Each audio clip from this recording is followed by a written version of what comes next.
الرحيم الحمد لله نحمده ونستعينه ونستغفره ونؤمن به وندعوه ونعوذ بالله من شرور أنفسنا ومن سيئات أعمالنا من يهده الله فلا مضل له ومن فلا هادي له ونشهد أن لا إله إلا الله وحده لا شريك له ونشهد أن سيدنا ومولانا محمدا عبده ورسوله صلى الله تعالى عليه وعلى آله وأصحابه وبارك وسلم تسليما كثيرا أما بعد فأعوذ بالله من الشيطان الرجيم بسم الله الرحمن الرحيم هو الذي أرسل رسوله بالهدى ودين الحق ليظهره على الدين كله وكفى بالله شهيدا صدق الله العظيم سبحان العزة عما يصفون وعلى المرسلين والحمد لله رب العالمين اللهم صل على سيدنا وعلى آل سيدنا محمد وبارك وسلم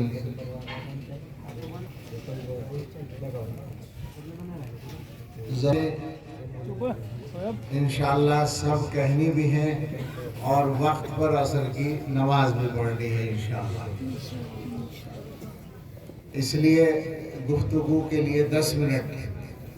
یا 12 منٹ کی گنجائش ہے۔ سب سے پہلے مبارکباد،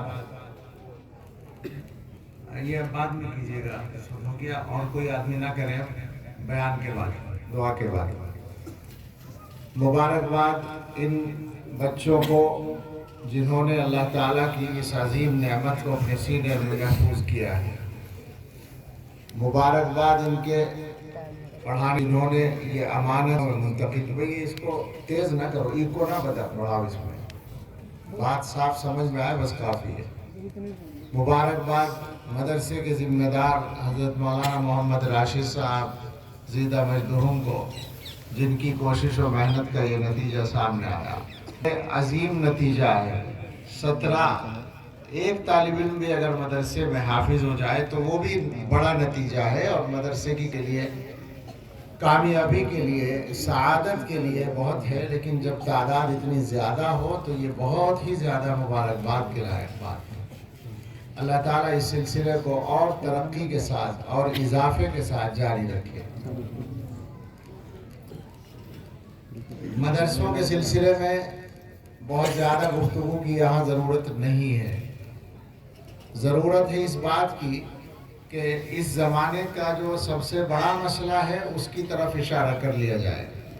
اور وہ مسئلہ ہے ہمارے اور ہمارے بچوں کے اور ہماری نسلوں کے اور ہمارے تمام ایمان والے بھائیوں کے ایمان پر قائم رہنے کا۔ ایک بات اچھی طرح سمجھ لیں، جب حالات مشکلات آتی ہیں، کوئی حکومت پریشان کرتی ہے، طاقت پریشان کرتی ہے، تو ہمارے دلوں میں، ہمارے مسلمان بھائیوں کے دلوں میں جو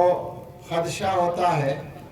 وہ اپنے دین کے بارے میں ہوتا ہے، ڈر لگتا ہے دین کا کیا ہوگا، اسلام کا کیا ہوگا، قرآن کا کیا ہوگا، اور اپنے لیے جو ڈر لگتا ہے وہ جان و مال کا لگتا ہے کہ ہماری جان و مال کا کیا ہوگا۔ میرے کہنے کا یہ مطلب نہیں کہ کوئی ایسی